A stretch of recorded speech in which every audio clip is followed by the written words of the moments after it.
친구들 안녕하세요. 이번 시간은 5단원 내가 만든 이야기 5번째 시간입니다. 오늘도 즐겁게 공부해 봅시다. 우리 수업을 시작하기 전에 지난 시간에 만들었던 노래를 불러보면서 아름다운 꼴찌 이야기의 중요한 사건을 떠올려 봅시다.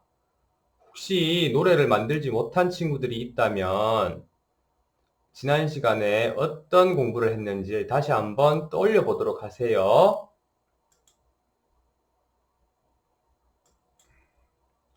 오늘 우리는 이야기의 흐름을 정리해 보는 공부를 지난 시간에 이어서 계속 해보도록 하겠습니다. 이 공부를 하기 위해서 이야기의 흐름을 정리하고 이야기 주제를 알아보도록 하겠습니다. 오늘 우리가 공부를 잘 하기 위해서는 지난 시간에 우리가 함께 공부했던 내용을 다시 한번 생각해 보는 것이 중요합니다. 우리 지난 시간에 이야기 속 사건들은 원인과 결과 관계로 연결되어 있다는 것을 공부했습니다. 즉, 한 사건의 결과가 다음 사건의 원인이 되고 또 그 결과가 다음 사건의 원인이 되는 과정이 계속 반복된다는 것을 알 수 있었습니다. 자, 그러면 이것을 바탕으로 해서 우리 제목과 그림을 보고 이야기의 내용을 떠올려 봅시다.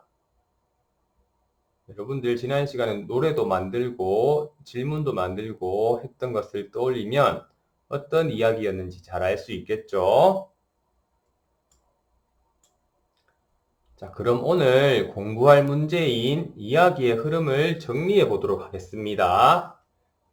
이야기의 흐름을 정리하는 방법은 다음과 같이 일어난 일을 차례대로 정리해 보는 것입니다. 그럼 함께 일어난 일을 차례대로 정리해 봅시다. 자, 이 그림과 관련 있는 일어난 일은 무엇인가요?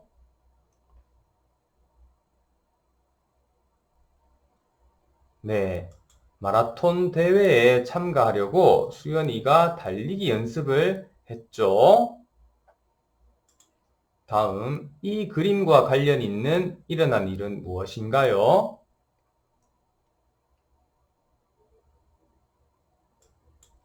네, 수연이가 마라톤에 참가해 끝까지 달리겠다고 다짐하는 것이죠. 이 그림과 관련 있는 일어난 일은 무엇인가요?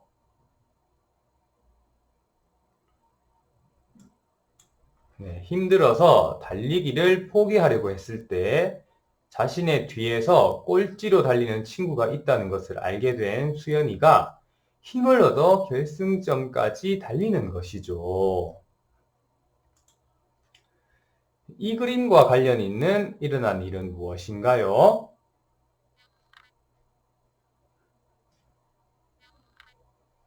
네, 수연이가 끝까지 달린 사실을 부모님께 자랑하는 것이죠. 자, 이 그림과 관련 있는 일어난 일은 무엇인가요? 네, 수연이 뒤에서 달렸던 사람이 아빠였다는 것을 알게 되었죠. 이야기의 흐름에 따라 정리한 일어난 일을 비슷한 일끼리 묶어서 나누어 보려고 합니다. 여러분들 이 5가지 장면에서 나누어 보려고 하는데 여러분들은 크게 몇 부분으로 나눌 수 있을까요? 한번 생각해 보세요.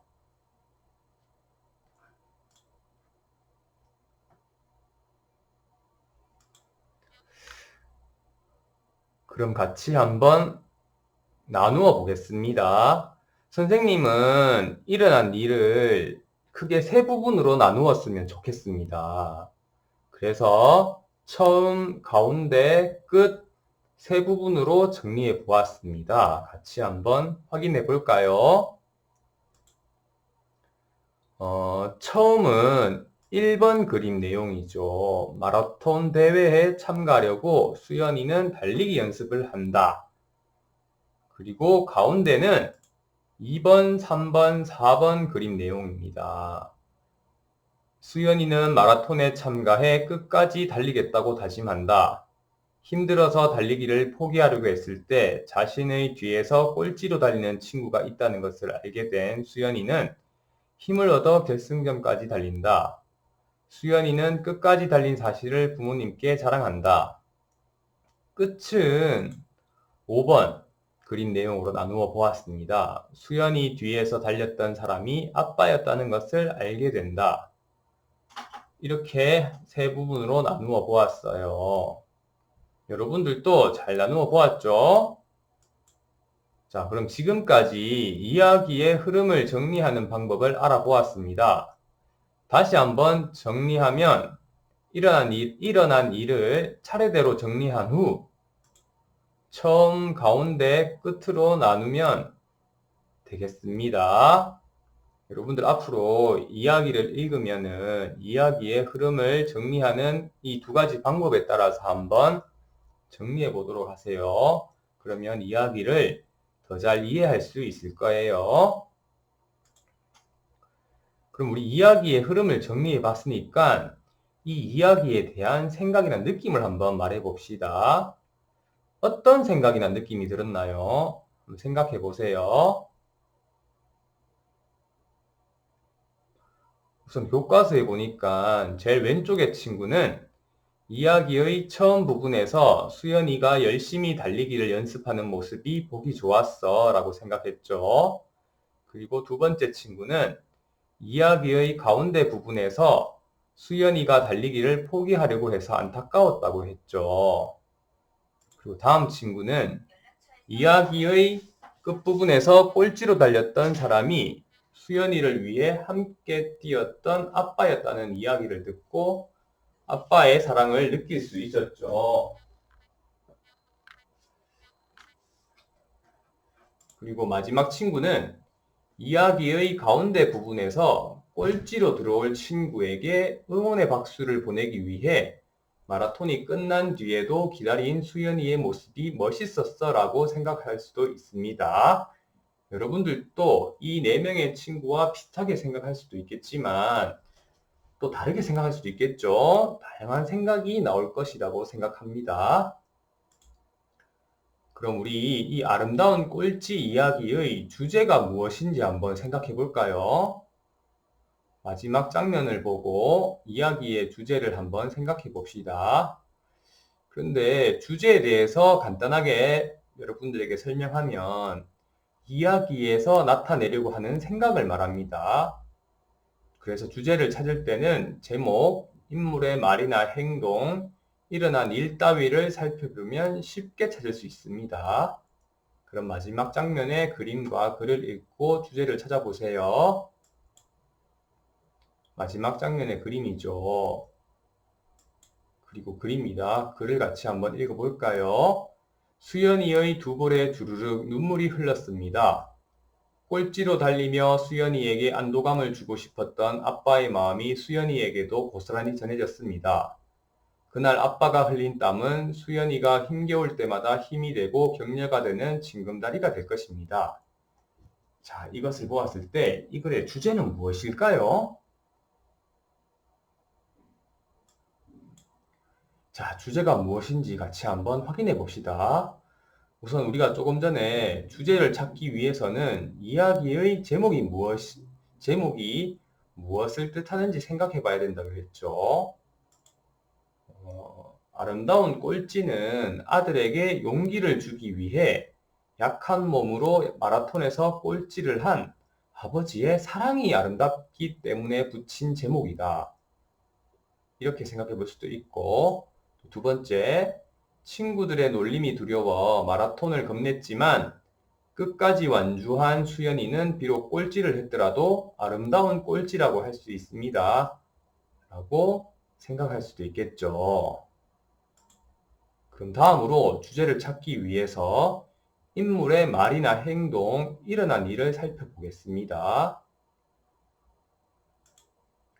자, 수연이는 날마다 공원에 가서 달리기 연습을 했습니다.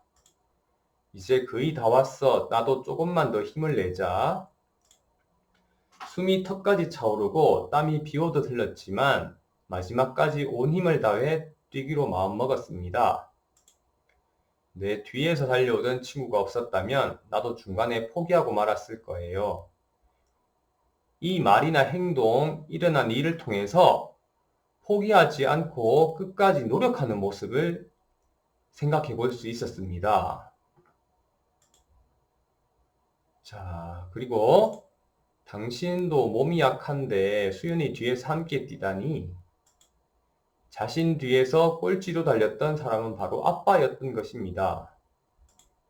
수연이의 두 볼에 주르륵 눈물이 흘렀습니다. 이 말이나 행동, 일어난 일을 통해서는 아버지의 사랑을 느낄 수 있었습니다.